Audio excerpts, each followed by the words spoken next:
हाँ, तो हमने क्या किया, ये देख लिया घनकोण किसे कहते हैं। किसी गोलीय पृष्ठ के द्वारा किसी बिंदु पर बनाए गए कोण को घनकोण कहते हैं। इसे ओमेगा से प्रदर्शित करते हैं। पिछली क्लास में भी अपन इसको सीख चुके हैं। अब हमें क्या करना है, जैसा ये डायग्राम बनाया वैसा इस डायग्राम के बारे में लिखना है और फिर इसका फॉर्मूले को समझना है ना। क्योंकि शायद हो सकता है आप लोगों ने 11th में अच्छे से नहीं पढ़ा हो या भूल गए हो। तो अपन कैसे लिखेंगे इस कार्य में। माना कि एक अल्प पृष्ठ डीएस है। अल्प का मतलब क्या होता है, छोटा, है ना। माना कि एक अल्प पृष्ठ डीएस है। इस अल्प पृष्ठ के केंद्र ओ से स्मॉल आर मीटर की दूरी पर बिंदु ओ डैश पर इसका घनकोण बनता है डी ओमेगा।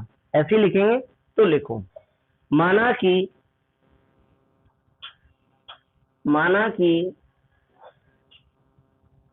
एक अल्प पृष्ठ ds है। माना कि एक अल्प पृष्ठ ds है।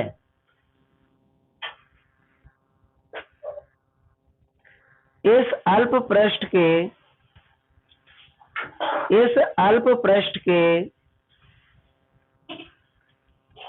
केंद्र O से इस अल्प पृष्ठ के केंद्र O से स्मॉल r मीटर की दूरी पर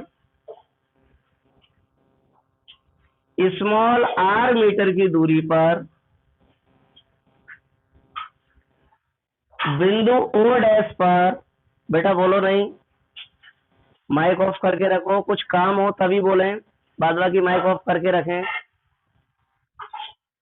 आपकी आवाज नहीं आ रही है, क्या बोलना चाह रहे हैं आप। देखो, इसके केंद्र O से r मीटर की दूरी पर बिंदु O डैश पर इसका घनकोण डी ओमेगा प्राप्त होता है। r मीटर की दूरी पर बिंदु O डैश पर इसका घनकोण डी ओमेगा प्राप्त होता है या डी ओमेगा बनता है। बात एक ही है। तो इसका फॉर्मूला क्या हो जाएगा, सब बच्चे ध्यान से देखें। इसके घनकोण का फॉर्मूला क्या होगा, यहाँ पे शायद नहीं लिखा होगा आप लोगों के पास। इसके घनकोण का फॉर्मूला होगा बेटा D omega is equal to D S cos theta upon R square. ये घनकोण का फॉर्मूला है और स्वाभाविक है कि अगर फॉर्मूला है तो आपको याद करना पड़ेगा, क्योंकि फॉर्मूले याद किए जाते हैं। बनाना 11th क्लास में सिखाया जाता है, लेकिन फिर भी हम आपको यहाँ सिखाएंगे कैसे। देखो, डी ओमेगा क्या है, ये रहा डी ओमेगा क्या है, आपका घनकोण जो इस पृष्ठ ने बनाया है। डीएस क्या है, डीएस आपका अल्प पृष्ठ है। आर क्या है, आर इस अल्प पृष्ठ के केंद्र ओ से बिंदु ओ डैश के बीच की दूरी है आर मीटर। सही है। अब cos थीटा कहाँ है, cos थीटा तो हमें पूरे डायग्राम में कहीं नहीं दिख रहा है। सही बात है कि नहीं। तो भैया इस cos थीटा को सब बच्चे अच्छे से देखना, दिमाग लगा के। हम आपको बताएं, पहले हम घनकोण को और बता रहे हैं एक बार। ये घनकोण कहाँ से कहाँ तक का, ये एरो का निशान दिख रहा है। इस वाली लाइन से लेकर के इस वाली लाइन के बीच में जितना एंगल बन रहा है, जितना कोण बन रहा है, उसे अपन क्या कह रहे हैं, घन कोण कह रहे हैं। किससे बता रहे हैं, डी ओमेगा से बता रहे हैं। ये बात तो सब जान रहे हैं। अब बात आती है पहले थीटा कहाँ बन रहा है एंगल। तो सब बच्चे थीटा को देखना, ये जो एक लाइन है, ये एक लाइन, और ये जो केंद्र वाली लाइन है, ये वाली बीच वाली जो केंद्र तक गई हुई है, ये केंद्र वाली लाइन, बीच वाली लाइन और एक रेखा, इनके बीच में जो कोण बन रहा है थीटा, इसे अपन कहेंगे थीटा। समझ गए। घनकोण क्या है, इस वाली लाइन से लेकर के इस वाली लाइन तक का है घनकोण, पूरा हो गया डी ओमेगा। लेकिन कोण क्या है, कोण है आपका बीच वाली लाइन से आधा कोण है थीटा। चाहे आप उसे नीचे वाला मान ले, चाहे आप ऊपर वाला मान ले, थीटा बात एक ही है, दोनों साइड बराबर ही होगा, है ना। अब अपन देखें इसके बाद कि फिर थीटा के साथ में कॉस क्यों लगा हुआ है, कुछ और क्यों नहीं लगा हुआ है ना। तो इसको हम समझाने के लिए आपको बताएं कि अगर यहाँ हम एक लाइन ऐसे इमेजिन कर ले, डैश डैश ऐसे करके, तो आप देखेंगे आपको एक त्रिभुज बनता हुआ नजर आएगा। आ रहा है कि नहीं आ रहा है। एक लाइन ये हो गई आधार वाली, ये वाली लाइन क्या मानी जाएगी, लंब वाली, और ये वाली लाइन क्या मानी जाएगी, वैसे में गई है जो कर्ण वाली, बिल्कुल मानी जाएगी। तो आप देखेंगे कि इस त्रिभुज में हमारे पास क्या है, आधार है। ये बीच वाली लाइन किसका काम कर रही है, आधार का, और जो ऊपर की साइड लाइन गई है वो किसका काम कर रही है, कर्ण का। यानी आधार है और कर्ण है कि नहीं है। लंब हमारे पास इसमें नहीं है, लंब को हमने भी इमेजिन किया था डैश करके, लंब नहीं है, आधार है और कर्ण है। और आधार और कर्ण किसमें होता है, cos थीटा में। एक बार पहले भी किसी क्वेश्चन में हम बता चुके हैं निरक्षीय स्थिति में। तो आधार और कर्ण किसमें होता है, आधार बटे कर्ण लाल बटे कक्का के फॉर्मूले से cos थीटा में। तो इसलिए इसमें आता है cos थीटा, और घनकोण का फॉर्मूला होता है D omega is equal to D S cos theta upon R square. ये तो बात हो गई एक छोटे पृष्ठ के द्वारा बनने वाले घनकोण की। मान लो यदि इसी घनकोण को अगर कोई बड़ा पृष्ठ बना रहा होता तो क्या होता, तो फिर इसके लिए अपन को क्या करना पड़ता बेटा, कुछ नहीं करना पड़ता। ये जो घनकोण है इसी को डायरेक्ट अपन बड़े पृष्ठ के लिए बदल लेते। कैसे, ध्यान से देखो, बड़े पृष्ठ के द्वारा बनने वाला घनकोण, अगर कोई बड़ा पृष्ठ घनकोण बनाए तो फिर उसका फॉर्मूला क्या होगा, कैसे निकालेंगे। तो ये जो छोटे पृष्ठ का घनकोण का सूत्र है हम इसी को लिखेंगे। और आप सोच रहे होंगे सर ये तो छोटे पृष्ठ वाले घनकोण का फॉर्मूला है, तो बड़े पृष्ठ का कैसे बनेगा। तो बड़े पृष्ठ का कैसे बनेगा, इसके लिए हम इस छोटे पृष्ठ के घनकोण को डायरेक्ट, ध्यान से सुनना, इस छोटे पृष्ठ के घनकोण को डायरेक्ट बड़े पृष्ठ के घनकोण में बदल देंगे। अब ऐसे कैसे बदल देंगे, तो इसके लिए मैथमेटिक्स में उपयोग किया जाता है किसका, इंटीग्रेशन का। इंटीग्रेशन मतलब समाकलन। कुछ बच्चों ने फिजिक्स में, हम तो पढ़ाते हैं भैया, जो मैथमेटिकल फिजिक्स होती है चैप्टर सेकंड में, उसमें अवकलन और समाकलन दोनों बच्चों को पढ़ाते हैं। तो एक तो 11th में मौका मिलता है पढ़ने का, दूसरा 12th क्लास में मैथमेटिक्स में समाकलन बहुत ज्यादा नंबर के हैं, तो भावी बच्चों को मौका मिलता है पढ़ने का। अभी तो शायद आप लोगों ने समाकलन नहीं पढ़े होंगे मैथमेटिक्स में 12th क्लास में, पर आगे आप लोग जरूर समाकलन पढ़ेंगे। तो इसके लिए किसका उपयोग किया जा चुका है, समाकलन का। समाकलन का आविष्कार हुआ है। समाकलन एक ऐसी चीज है जो छोटी वैल्यू को बड़ी वैल्यू में कन्वर्ट कर देती है। तो अब अपन क्या करेंगे, इस जो छोटा घनकोण है इसको बड़े पृष्ठ के घनकोण में डायरेक्ट बदल लेंगे समाकलन के द्वारा। जो बच्चे बायो वाले हैं वो तो इस चीज से थोड़ा परिचित नहीं होंगे समाकलन से, और उनको ये दिक्कत भी लगती होगी, उनके लिए हम सीधा सा तरीका बता देते हैं कि ये समाकलन का साइन होता है, ये बना हुआ है समाकलन का साइन, और इसका काम होता है छोटी वैल्यू को बड़ी वैल्यू में कन्वर्ट करना। समझ गए, जैसे छोटे पृष्ठ का घनकोण है तो ये समाकलन क्या करेगा, इसे बड़े पृष्ठ के घनकोण में डायरेक्ट बदल देगा अगर हम इसके दोनों पक्षों का समाकलन इस तरह से कर देते हैं। लेकिन समाकलन करने पर समाकलन को बताना पड़ता है कि इसे कितना छोटे से छोटा रखना है और कितना बड़े से बड़ा रखना है, तभी तो वो बदल पाएगा, उसे लिमिट तो बताना पड़ेगी। तो समाकलन में लिमिट आती है नीचे लोअर लिमिट और ऊपर हायर लिमिट। लोअर मतलब कम से कम और हायर मतलब ज्यादा से ज्यादा। लेकिन अगर किसी क्वेश्चन में लिमिट नहीं बन रही हो, जैसे कि इस क्वेश्चन में ऐसी कोई कंडीशन नहीं बन रही कि हम इसकी लिमिट लगा सकें, तो ऐसी कंडीशन में फिर क्या होगा बेटा कि अपन को जिसके लिए समाकलन किया जा रहा है उसका सिंबल अपन बना देते हैं। और यहाँ पर अपन समाकलन किसके लिए कर रहे हैं, इस गोलीय पृष्ठ के लिए कर रहे हैं। यहाँ छोटा गोलीय पृष्ठ था और अभी बड़े गोलीय पृष्ठ के लिए अपन इसको घनकोण को बना रहे हैं, तो बड़े गोलीय पृष्ठ के लिए अपन समाकलन कर रहे हैं। तो यहाँ पर अपन क्या करेंगे, एक गोलीय पृष्ठ का लोगो बना देंगे बीच में, जिससे मालूम चलेगा इस गोलीय पृष्ठ के लिए हम समाकलन कर रहे हैं। ठीक है, समाकलन कर दिया, कोई दिक्कत नहीं है। ठीक, अब क्या होगा, अब आप जानते होंगे, अगर जिनने समाकलन पढ़ा है या नहीं पढ़ा है तो वो यहाँ देख लें कि ये समाकलन का निशान इस डी को हटा देता है। अगर समाकलन होगा तो डी हट जाएगा। जैसे अगर कहीं लगा है समाकलन डी एक्स तो इसका समाकलन क्या हो जाएगा, एक्स। कहीं लगा है समाकलन डी बाय तो इसका समाकलन क्या हो जाएगा, बाय। समाकलन से डी हट जाता है, आप इतना समझ लें, क्योंकि हमें उस लेवल से समझाना है कि बायो वाले बच्चों को भी समझ में आए, उनका हमें ज्यादा ख्याल रखना पड़ता है। एक सेकंड,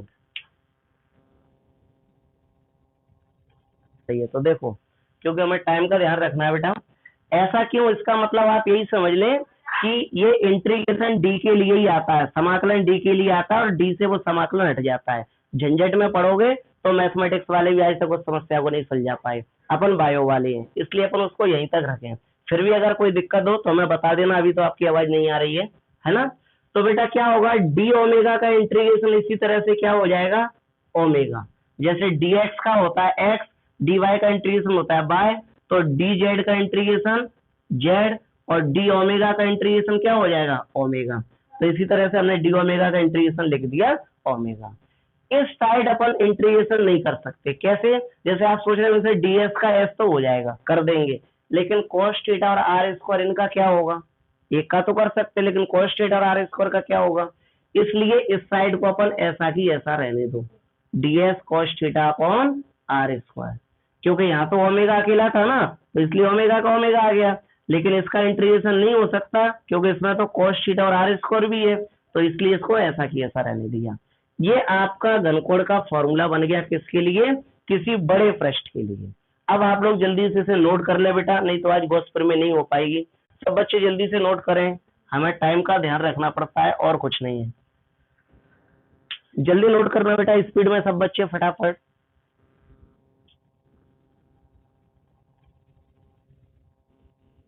सिद्ध कीजिए वायु या निर्वात में किसी बंद पृष्ठ से गुजरने वाला विद्युत फलक उस पृष्ठ के अंदर उपस्थित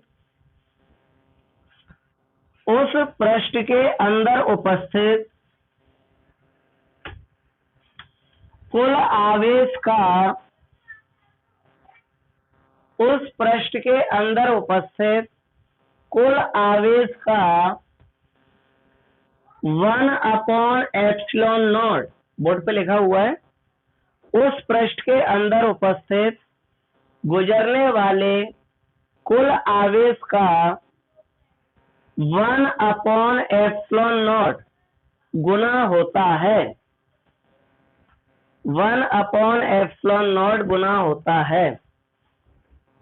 आईएमपी लगा ले सब बच्चे। और अभी आप सबसे पहले इसको समझें, सबसे पहले देखें गॉस की प्रमेय को आज बिना किसी टेंशन के।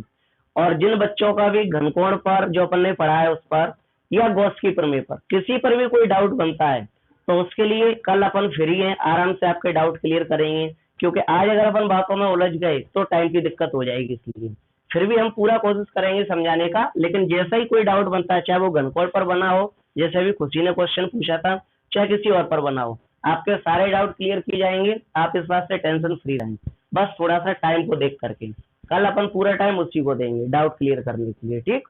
लेकिन अभी आप पूरा फोकस सामने रखें बोर्ड पर, अच्छे से समझ में आ जाएगा, हमारी गारंटी है। अब हम आपको बताते हैं, ये बात तो आप जानते हैं कि विद्युत फ्लक्स क्या होता है। आपको मालूम है कि ये कोई पृष्ठ है या मान लो ये कोई आवेश है, और ये आवेश को आपने कहीं रखा तो ये आवेश अपने चारों साइड क्या बनाता है, विद्युत क्षेत्र बनाता है। और इस विद्युत क्षेत्र में कौन होती है, वैद्युत बल रेखाएं होती हैं। और इन वैद्युत बल रेखाओं की संख्या को आप क्या कहते हैं, इन वैद्युत बल रेखाओं की संख्या को हम कहते हैं वैद्युत फलक। और इस वैद्युत फलक को ज्ञात करने के लिए अपन लोग पहले फॉर्मूला निकाल चुके हैं, phi E = E/S cos theta, Friday वाली क्लास में। क्या आपको किसी का वैद्युत फलक ज्ञात करना है तो आप इस फॉर्मूले से ज्ञात कर सकते हैं। लेकिन एक साइंटिस्ट हुए गॉस, कौन हुए, इंग्लैंड के साइंटिस्ट गॉस। इन्होंने क्या काम किया, 1777 में, 1777 में, कितनी अच्छी ईयर है, देखो सब कुछ 7 है। 1777 में इन्होंने क्या किया, एक रिसर्च की, और इन्होंने कहा कि आप किसी का वैद्युत फलक निकालने के लिए ये फॉर्मूला लगाते हैं, फिर आप उसकी कैलकुलेशन करते हैं, फिर लंबा चौड़ा सॉल्व करके तब एक पेज के बाद आप उसका आंसर निकालते हैं। मेरे पास एक ऐसी शॉर्ट ट्रिक है कि आप एक ही लाइन में उसका आंसर निकाल सकते हैं। किसने खोज की, गॉस ने। ऐसा किसने बोला, गॉस ने, हम नहीं बोल रहे हैं। क्या बोला, मेरे पास एक ऐसी शॉर्ट, लो ये कोई बंद पृष्ठ है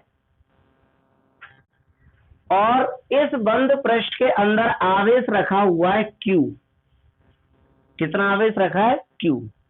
और अगर आवेश रखा है तो आप सब बच्चे जानते हैं कि इसमें विद्युत क्षेत्र बन रहा होगा और विद्युत बल रेखाएं बन रही होंगी। और वैद्युत बल रेखाएं बन रही होंगी तो उन वैद्युत बल रेखाओं की संख्या को हम क्या कहते हैं? वैद्युत फलक। यानी कि इस बंद पृष्ठ का कोई वैद्युत फलक बन रहा होगा जो कि इस आवेश के कारण बन रहा होगा। अब हम उस वैद्युत फलक को ज्ञात करना चाहते हैं। तो गॉस ने कहा कि आप इसका वैद्युत फलक मतलब किससे बताते हैं? फाई ई से। आप इस बंद पृष्ठ से गुजरने वाला वैद्युत फलक मतलब फाई ई का मान ज्ञात करना चाहते हैं तो आप डायरेक्ट ज्ञात कर सकते हैं। कैसे? इस पृष्ठ के अंदर कितना आवेश उपस्थित है आपको दिख रहा है, प्लस क्यू आवेश उपस्थित है, तो उस आवेश को आप लिख लो और क्या कर दो, उस आवेश में 1/ε0 का गुणा कर दो। किसका मल्टीप्लाई कर दो? 1/ε0 का मल्टीप्लाई कर दो, गुणा कर दो। और ये जो गुणनफल होगा मतलब ये जो गुणा करने पर आंसर आएगा वही इसका इलेक्ट्रिक फ्लक्स होगा, वही इस पृष्ठ से गुजरने वाला या इस पृष्ठ से बनने वाला वैद्युत फ्लक्स होगा। तो क्या आएगा इसका गुणा करने पे answer? Phi E is equal to Q का मल्टीप्लाई ऊपर होगा 1 में, तो क्या आएगा? Plus Q upon epsilon naught. यही आएगा ना, इतना तो सब बच्चे जानते हैं। तो बताओ एक लाइन में आ गया कि नहीं आ गया वैद्युत फलक? ना तो कोई फॉर्मूला लगाना पड़ा ना कुछ करना पड़ा। और यही उसने बोला कि अगर आपको किसी भी बंद पृष्ठ का अगर वैद्युत फलक निकालना है मतलब फाई ई का मान निकालना है तो बहुत आसान तरीका है कि उस पृष्ठ के अंदर कितना आवेश रखा है, जो आवेश रखा है उस आवेश को आप लिख लो और उस आवेश में किसका गुणा कर दो? 1/ε0 का आप गुणा कर दो। गुणा करने पर जो आंसर मिलेगा वही उसका वैद्युत फलक होगा। यही गॉस की प्रमेय है, यही उसका नियम है, यही उसका कथन है। लेकिन हमें ये देखना है कि गॉस ने एक लाइन में हमें निकालना तो सिखा दिया ये वैद्युत फलक, क्या ये सही बात है या गलत है? अच्छा, एक सेकंड रुक जाओ आप लोग कभी कभी। हाँ, अब देखो बेटा, तो ये उसने कहा अपने स्टेटमेंट में, लेकिन हमें क्या करना है, इस चीज को चेक करना है क्या ये बात सही है कि गलत है। जो गॉस ने अपना ये बोल दिया है स्टेटमेंट कि किसी बंद पृष्ठ का जो वैद्युत फलक होता है मतलब फाई का मान होता है, वो फाई का मान उसके अंदर जो आवेश है उस आवेश का 1/ε0 गुणा के बराबर होता है। ऐसा किसने बोल दिया है? गॉस ने। तो क्या ये बात सही है? क्या एक लाइन में हम वैद्युत फलक ऐसे निकाल सकते हैं? क्या उसने बोला वो सही बोला है क्या? इसको अपन चेक करेंगे। चेक करेंगे मतलब कि प्रूफ करेंगे। इस थ्योरम को हम प्रूफ करके देखेंगे कि इतना ही आंसर आता है या कुछ और आता है। और प्रूफ किससे करेंगे? हम इस फॉर्मूले से उसकी कैलकुलेशन करेंगे, सॉल्व करेंगे वैद्युत फलक के फॉर्मूले से।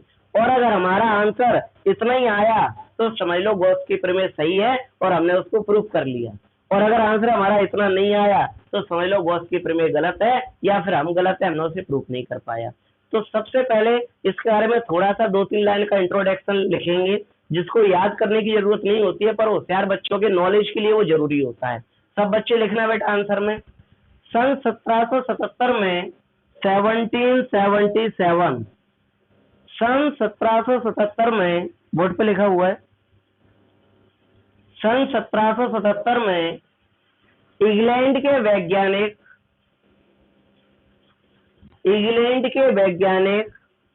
कार्ल फ्रेडरिच बोर्ड पे लिख रहे हैं बेटा, आपकी असुविधा के लिए हमें खेद है, हम जानते हैं कि आप लोग इतनी अच्छी हिंदी नहीं लिख पाते। कार्ल फ्रेडरिच गॉस, ऐसा लग रहा है पूरे परिवार का नाम इसने अकेले ने रख लिया है। 3-4 लोगों के नाम मिक्स है, मतलब लग रहा है एक मम्मी का नाम होगा, एक पापा का होगा, तीसरा इसका होगा। कार्ल फ्रेडरिच गॉस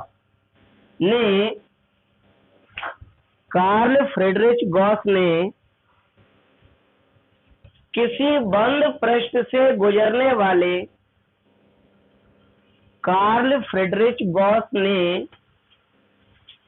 किसी बंद पृष्ठ से गुजरने वाले वैद्युत फ्लक्स को ज्ञात करने के लिए किसी बंद पृष्ठ से गुजरने वाले वैद्युत फ्लक्स को ज्ञात करने के लिए एक नियम दिया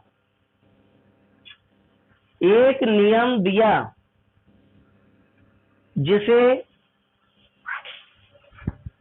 जिसे गॉस की प्रमेय या गॉस का नियम कहते हैं,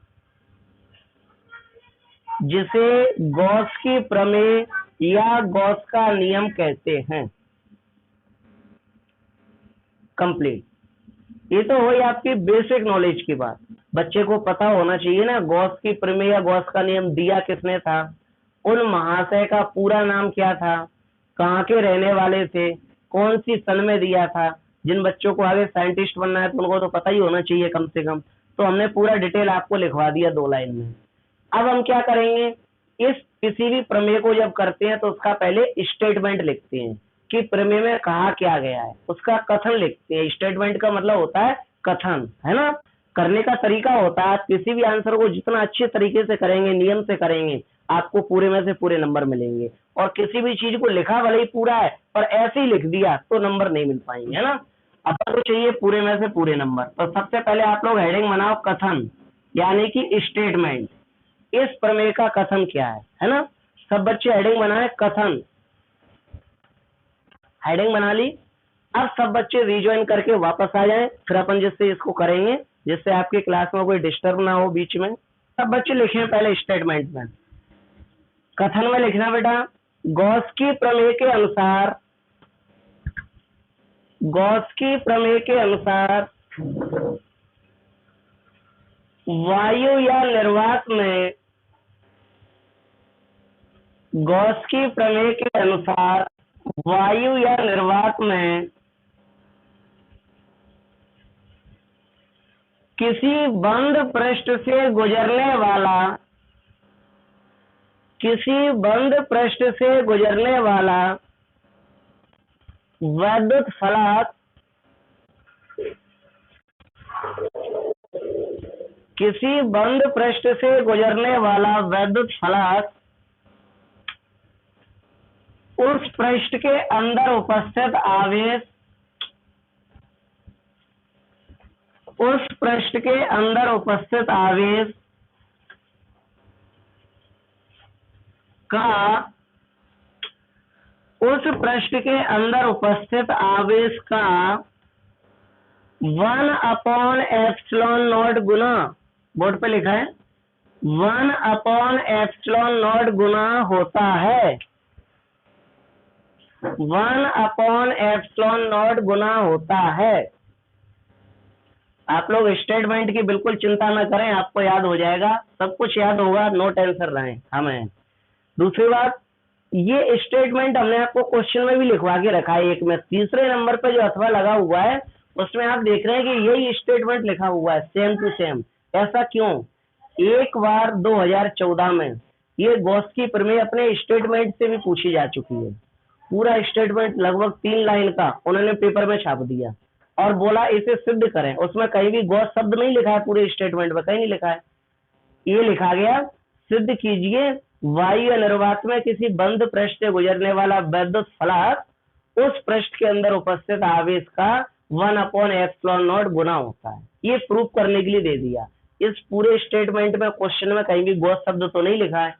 अब जो बच्चा जिसको शायद स्टेटमेंट ना याद हो या जिसकी पकड़ थोड़ी कमजोर हो, वो तो क्वेश्चन को पकड़ ही नहीं पाएगा, समझ ही नहीं पाएगा। और ज्यादातर बच्चे 2014 में इस क्वेश्चन को फिर छोड़ के आए, है ना। तो आप लोग समझेंगे इस बात को कि इसलिए हमने स्टेटमेंट भी आपको लिखवाया हुआ है क्वेश्चन में कि कभी कभी स्टेटमेंट से भी पूछ लिया जाता है। तो आपको क्वेश्चन को छोड़ना नहीं है, ठीक। और हमें तो समझ नहीं आता, लोगों को शर्म नहीं आती, 3-4 लाइन का पूरा स्टेटमेंट क्वेश्चन में छाप दिया, आलस भी नहीं आया लिखने में, है ना। देखो, सबसे पहले अपन बात करते हैं गॉस की प्रमेय की। तो गॉस ने अपनी प्रमेय दी क्यों और अपने स्टेटमेंट में क्या कहा, तो आप फिर से सीखें। गॉस साइंटिस्ट का नाम था, पूरा उसका नाम था कार्ल फ्रेडरिच गॉस, लेकिन केवल गॉस बोला जाता है। उसने कहा कि कोई बंद पृष्ठ है, और उसने ये भी कहा कि बंद पृष्ठ किसी भी तरह का हो, जरूरी नहीं है गोल हो, किसी भी तरह का हो, त्रिभुजाकार हो, वर्गाकार हो, आयताकार हो, गोल हो, कैसा भी हो। तो मान लो ये एक बंद पृष्ठ हमने बना लिया इस तरह का, दिख रहा है यहाँ थोड़ा ऐसे झुका हुआ, इस तरह का बंद पृष्ठ बना लिया। कुछ कुछ बुकों में आपको बंद पृष्ठ इस तरह का भी बना हुआ मिलता है, तो किसी भी तरह का बंद पृष्ठ हो, बस बंद होना चाहिए। बंद क्यों होना चाहिए आप समझते हैं ना, क्योंकि अगर खुला होगा तो विद्युत क्षेत्र बाहर निकल जाएगा। ये बात तो आप जानते हैं ना, कार वाला एग्जाम्पल हमने आपको दिया था, है ना। तो अब आप देखेंगे कि ये कोई बंद पृष्ठ है। अब इस पृष्ठ के अंदर कोई आवेश मौजूद है, तो हमने मान लिया इस पृष्ठ का केंद्र है O और इस पर आवेश मौजूद है Q, या प्लस Q मान लो, प्लस Q मौजूद है। अब इस बंद पृष्ठ का विद्युत फ्लक्स कितना होगा, तो गॉस ने कहा कि इस बंद पृष्ठ का जो विद्युत फ्लक्स होगा, जिसे आप फाई ई कहते हैं विद्युत फ्लक्स को, वो जो विद्युत फ्लक्स होगा फाई ई, वो कितना होगा कि इस पृष्ठ के अंदर आवेश कितना है, प्लस Q। इसमें आप 1/एप्सिलॉन नॉट का क्या कर दो, गुणा कर दो। इसके गुणा के बराबर होगा आपका विद्युत फ्लक्स। जो उसके अंदर आवेश उपस्थित है, उस आवेश में 1/एप्सिलॉन नॉट का गुणा कर दो। इस गुणा के बराबर कौन होगा, आपका विद्युत फ्लक्स होगा। यही इसके स्टेटमेंट में कहा है, 2 लाइन का स्टेटमेंट है। तो अब इस स्टेटमेंट को जो लैंग्वेज में लिखा हुआ है, उसे फॉर्मूले के रूप में कन्वर्ट करने के लिए हमें थोड़ा लिखना पड़ेगा कि यदि किसी बंद पृष्ठ के अंदर मान लो आवेश अगर Q हो, तो उस बंद पृष्ठ का विद्युत फ्लक्स गॉस की प्रमेय के अनुसार कितना होगा, है ना। तो लिखो नीचे की लाइन से, यदि किसी बंद पृष्ठ के अंदर उपस्थित आवेश, यदि किसी बंद पृष्ठ के अंदर उपस्थित आवेश प्लस Q हो, यदि किसी बंद पृष्ठ के अंदर उपस्थित आवेश प्लस Q हो, तो गॉस की प्रमेय के अनुसार,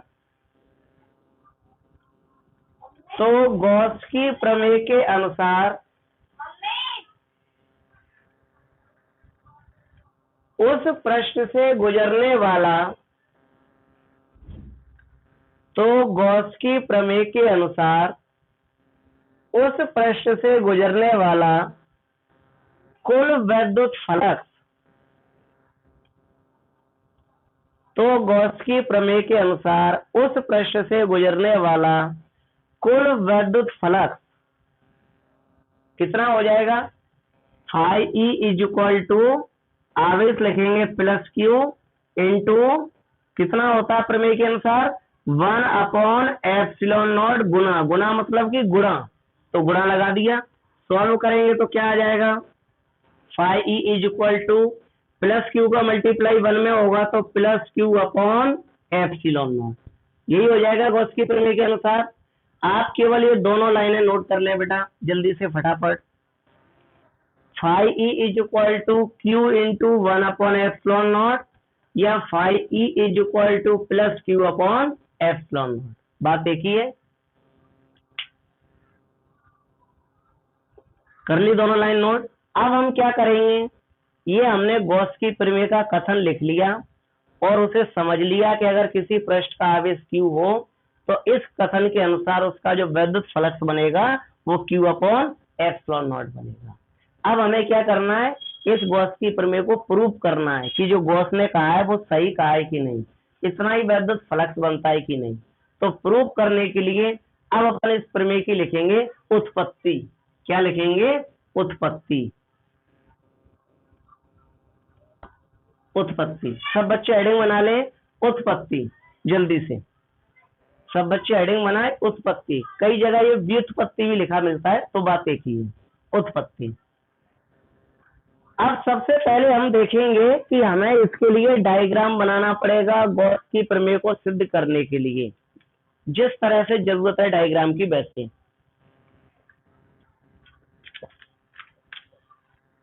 किस तरह से आप देखेंगे, ये हमने मान लिया एक बंद पृष्ठ है, तो भाई इसको कोई नाम देना पड़ेगा ना, बिना नाम के अच्छा नहीं लगता, फिर इसको बुलाएंगे कैसे।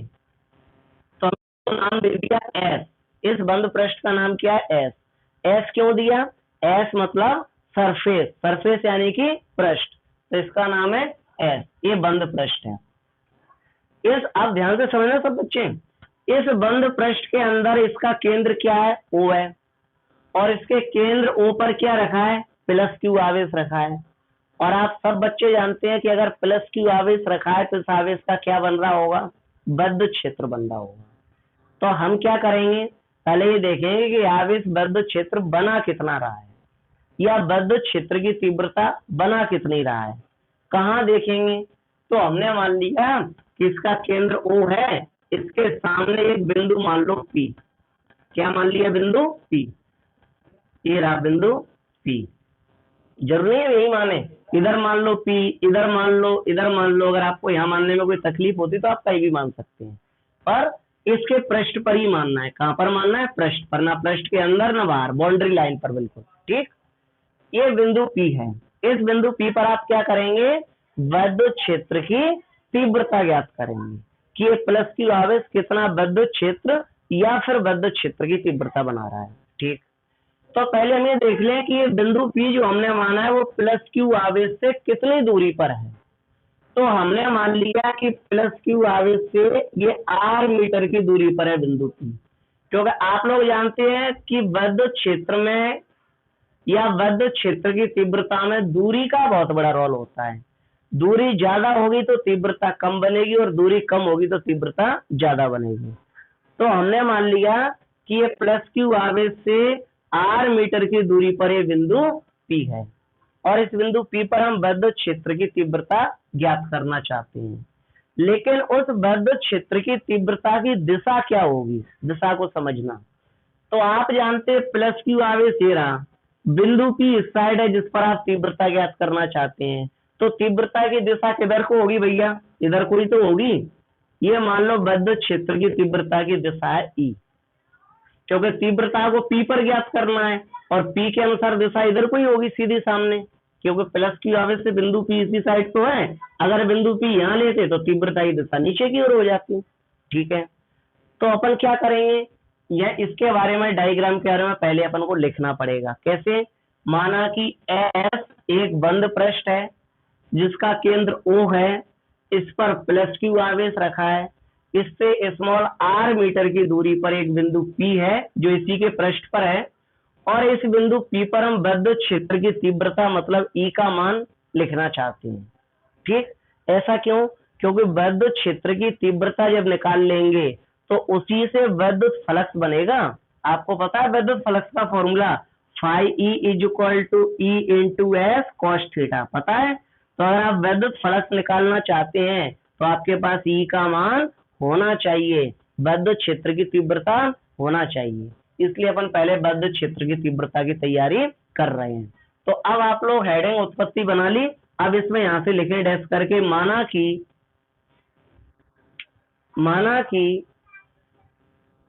S एक बंद पृष्ठ है, ये S, माना कि S एक बंद पृष्ठ है, इसके केंद्र O पर प्लस क्यू आवेश रखा है, इसके केंद्र O पर प्लस क्यू आवेश रखा है, इससे स्मॉल r मीटर की दूरी पर, इससे स्मॉल r मीटर की दूरी पर एक बिंदु P है, एक बिंदु P है, फुल स्टॉप। क्या लिखेंगे, नीचे की लाइन से पैराग्राफ चेंज करके, अतः बिंदु P पर विद्युत क्षेत्र की तीव्रता, अतः बिंदु P पर विद्युत क्षेत्र की तीव्रता। अब आप सब बच्चे केवल पेन और रजिस्टर को साइड से रख दें, केवल बोर्ड पर देखें। अतः बिंदु P पर विद्युत क्षेत्र की तीव्रता कितनी होगी। आप लोगों को हम विद्युत क्षेत्र की तीव्रता का फॉर्मूला पहले ही पढ़ा चुके हैं। किसी एक आवेश के कारण विद्युत क्षेत्र की तीव्रता का फॉर्मूला क्या होता है, E is equal to 1/4πε0 Q upon R square. R दूरी पर है तो दूरी वाला ही फॉर्मूला लगेगा ना, Q अपॉन R स्क्वायर। ये फॉर्मूला होता है विद्युत क्षेत्र की तीव्रता का। इसमें वैल्यू पुट कर दो क्वेश्चन के अनुसार, क्या हो जाएगा, ई की जगह तो ई आएगा विद्युत क्षेत्र की तीव्रता 1/4 पाई एप्सिलॉन नॉट, वो तो कांस्टेंट है। क्यू की जगह आपका आवेश कितना है, प्लस क्यू, चलो प्लस क्यू लिख लिया। आर का मतलब होता है दूरी, तो आप इस प्लस क्यू आवेश से कितनी दूरी पर विद्युत क्षेत्र की तीव्रता ज्ञात करना चाहते हैं, तो आपको मालूम है हम प्लस क्यू आवेश से आर मीटर की दूरी पर बिंदु पी है जिस पर हम विद्युत क्षेत्र की तीव्रता ज्ञात करना चाहते हैं। तो दूरी कितनी है, आर, तो आर लिख दो, स्क्वायर लगाए तो स्क्वायर, लगभग वैसा ही बन गया फॉर्मूले के जैसा। ठीक है, अब क्या होगा, हमें क्या करना है, वैद्युत फ्लक्स निकालना है इस बंद पृष्ठ का, किससे, वैद्युत फ्लक्स के फॉर्मूले से, और चेक करना है इतना वैद्युत फ्लक्स आता है कि नहीं। गॉस ने झूठ बोला है कि सही, उसे हमें चेक करना है।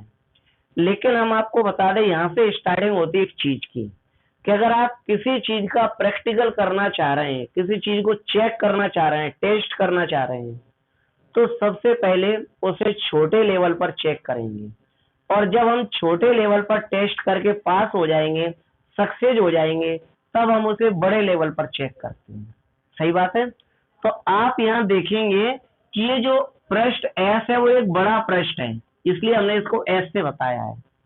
लेकिन हम इसका वैद्युत फ्लक्स निकालने से पहले ये सोचेंगे कि पहले हम एक छोटे पृष्ठ का वैद्युत फ्लक्स निकालना सीख लें। जब उसे सीख जाएंगे, उसमें सक्सेस हो जाएंगे, तब हम इस बड़े पृष्ठ एस का वैद्युत फ्लक्स निकाल लेंगे। ठीक है, तो इसके लिए अपन को क्या करना पड़ेगा, पहले एक छोटा पृष्ठ मानना पड़ेगा, और हम एक छोटा पृष्ठ मानते हैं कहाँ पर, बिंदु पी पर।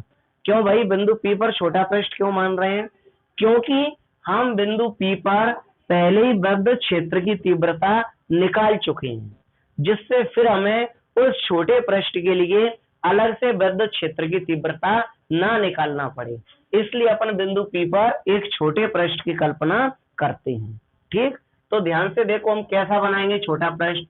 सब बच्चे देखना, इस तरह से एक लाइन ली ऐसे, और इस तरह से एक लाइन ली ऐसे, दिख रहा है गोल बनता हुआ।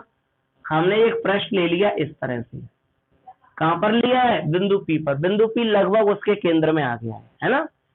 अब आप देखेंगे बिंदु पी पर हमने एक छोटे पृष्ठ की कल्पना कर ली है, और अगर छोटे पृष्ठ की कल्पना कर ली है तो इसका कोई नाम भी रखना होगा। तो आप जानते हैं बड़े पृष्ठ का नाम एस था, तो छोटे पृष्ठ का नाम क्या होगा, डीएस होगा। और अगर छोटा पृष्ठ है, इसका नाम डीएस है क्योंकि ये छोटा है। कोई गोलाकार या कोई पृष्ठीय क्षेत्रफल भी होगा, गोल वाला होगा कि नहीं, पृष्ठीय क्षेत्रफल। और क्षेत्रफल की क्या होती है, अपनी दिशा होती है। तो इसी तरह से इस छोटे पृष्ठ डीएस के क्षेत्रफल की भी अपनी दिशा होगी। लेकिन इस छोटे पृष्ठ डीएस के जो क्षेत्रफल की दिशा होगी, वो बड़े वाले पृष्ठ को काटते हुए होगी इस तरह से। बड़ा वाला पृष्ठ यहाँ से ऐसे जा रहा है ऊपर की ओर, इस तरह से घूम करके ऐसे जा रहा है बड़ा पृष्ठ, और छोटा पृष्ठ इसकी परिधि पर इसको काट रहा है ऐसे। तो जो डीएस है, अब ये वाली दिशा हो गई विद्युत क्षेत्र की दिशा ई, ये वाली दिशा हो गई छोटे पृष्ठ के क्षेत्रफल की दिशा डीएस। और विद्युत क्षेत्र की दिशा ई और छोटा पृष्ठ का क्षेत्रफल डीएस, और वो कितना एंगल बनेगा, हमने मान लिया थीटा। अब हम यह लिखेंगे, पहले आप लोग देखना, केवल बिंदु पी पर एक अल्प पृष्ठ, अल्प का मतलब होता है छोटा, एक अल्प पृष्ठ डीएस, छोटा है इसलिए डीएस से बताएंगे, एक अल्प पृष्ठ डीएस की कल्पना करते हैं। बिंदु पी पर क्या कर लिया, एक छोटा पृष्ठ डीएस की हमने कल्पना कर ली। फिर क्या लिखेंगे, अतः इस अल्प पृष्ठ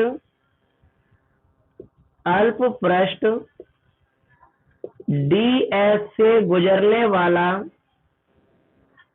अल्प पृष्ठ डीएस से गुजरने वाला विद्युत फ्लक्स इस छोटे पृष्ठ डी एस से कितना विद्युत फ्लक्स गुजर रहा है उसे अपन लिखेंगे। तो बेटा विद्युत फ्लक्स का फॉर्मूला क्या होता है, ये अपन फ्राइडे की क्लास में सीख चुके हैं।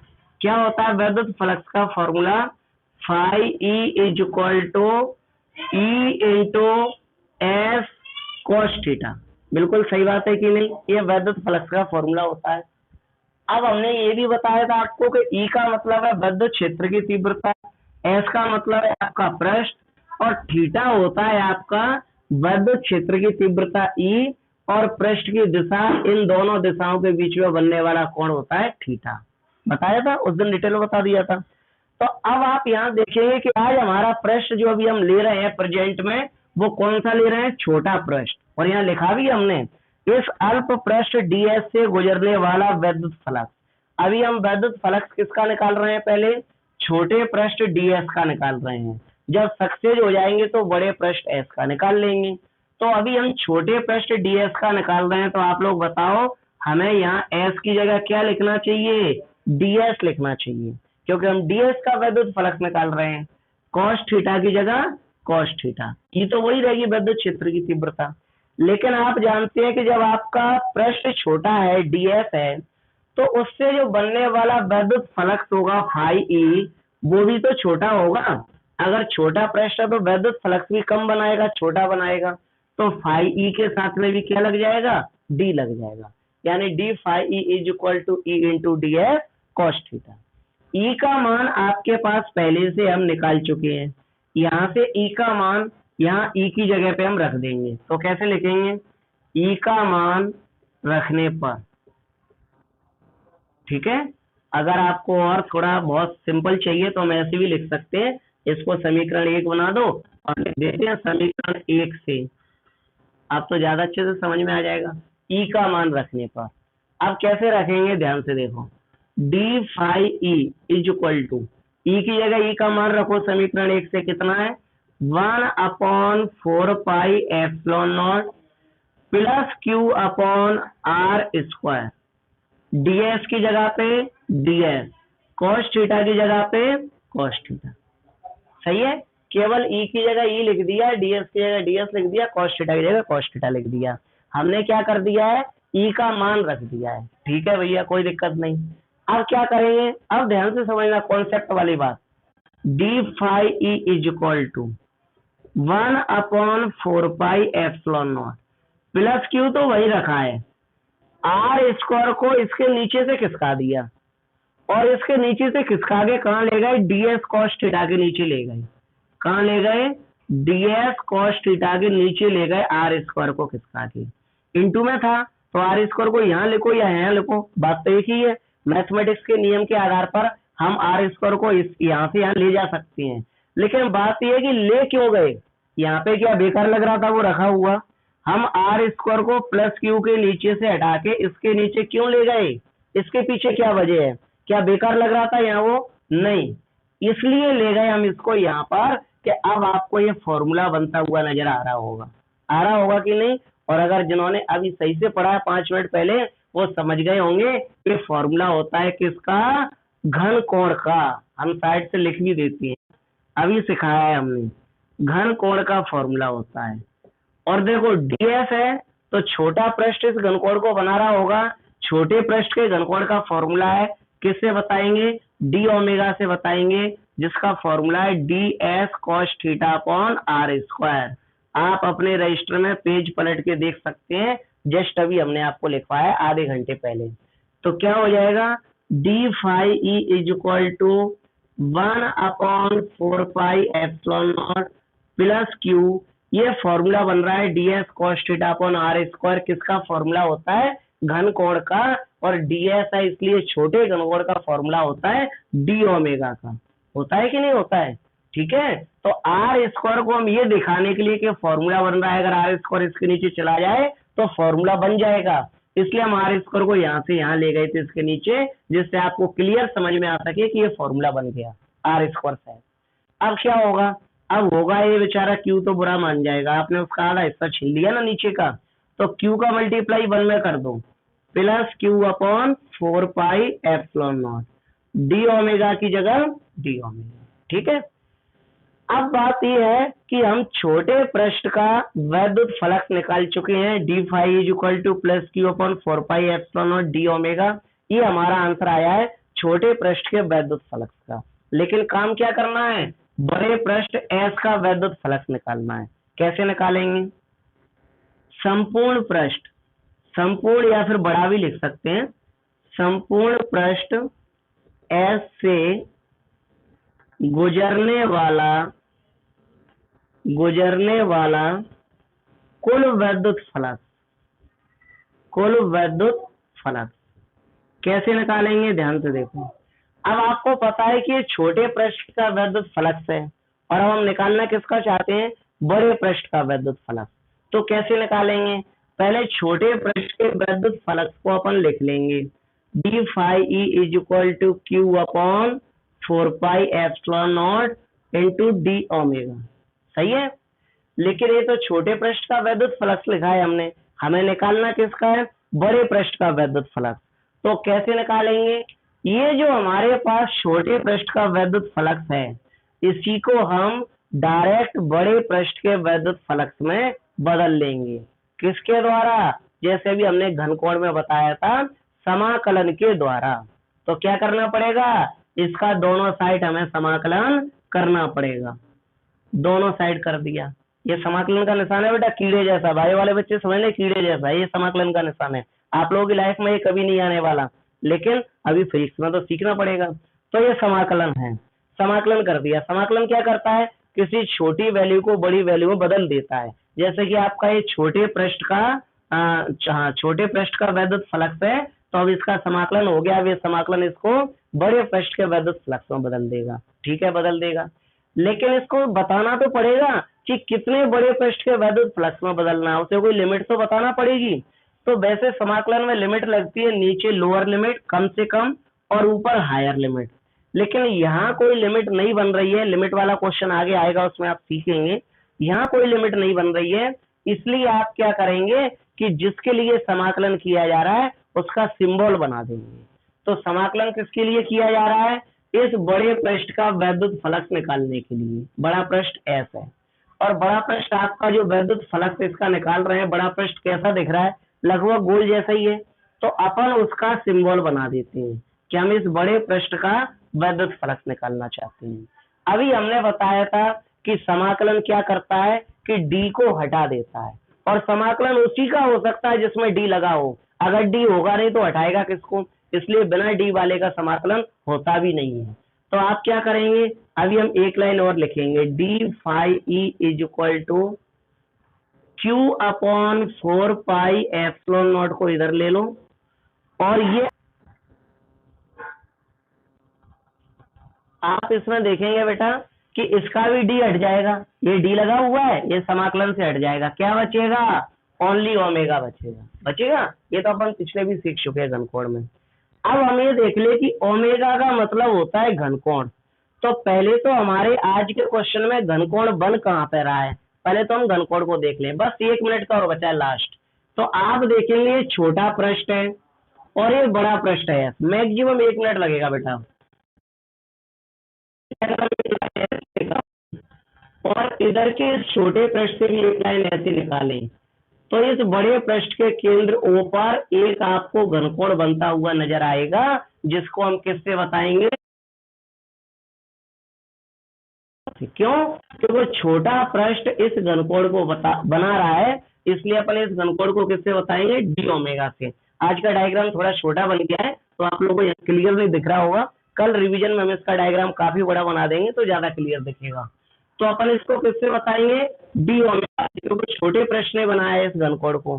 तो आप देख रहे हैं कि ये छोटा पृष्ठ डी एस अपना घनकोण बना रहा है बड़े पृष्ठ के केंद्र ओ पर, और एक घनकोण का नियम होता है। अभी आप लोगों ने किसी ने क्वेश्चन पूछा तो उस समय हम भूल गए इस बात को लिखवाना, अब तो कल लिखवाएंगे। एक लाइन का लेकिन इंपॉर्टेंट पॉइंट है कि जब कोई एक पृष्ठ दूसरे पृष्ठ के अंदर अपना घनकोण बनाता है तो उसका मान डायरेक्टली 4 पाई होता है। शायद हमने सैटरडे को लिखवा दिया था, लेकिन है ना, कि जैसे कोई एक पृष्ठ ए है और किसी दूसरे बड़े पृष्ठ के अंदर जो अपना घनकोण ऐसे बनाए, तो ये जो घनकोण बन रहा है ओमेगा डी ओमेगा जो भी आप मानते हैं, इसकी वैल्यू कितनी होगी, 4 पाई होगी। इसे आप इस फॉर्मूले से सॉल्व करने की जरूरत नहीं है, जो घनकोण का फॉर्मूला होता है उससे। क्यों होगी ये भी थोड़ा सा हम आपको बता देते हैं एक सेकंड के लिए, क्योंकि ये हो गया आपका 2 पाई, एक गोला कितने का होता है, 2 पाई का 360 का, दूसरा गोला कितने का हो जाएगा, 2 पाई का 360 का। तो टोटल कितना हो गया भैया, 360 और 360 कितना हो जाएगा,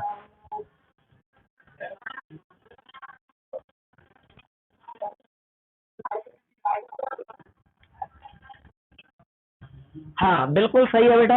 अपन उसे बोल सकते हैं 720 या 4 पाई, एक गोला 2 पाई का, दूसरा गोला 2 पाई का, टोटल कितना हो गया 4 पाई।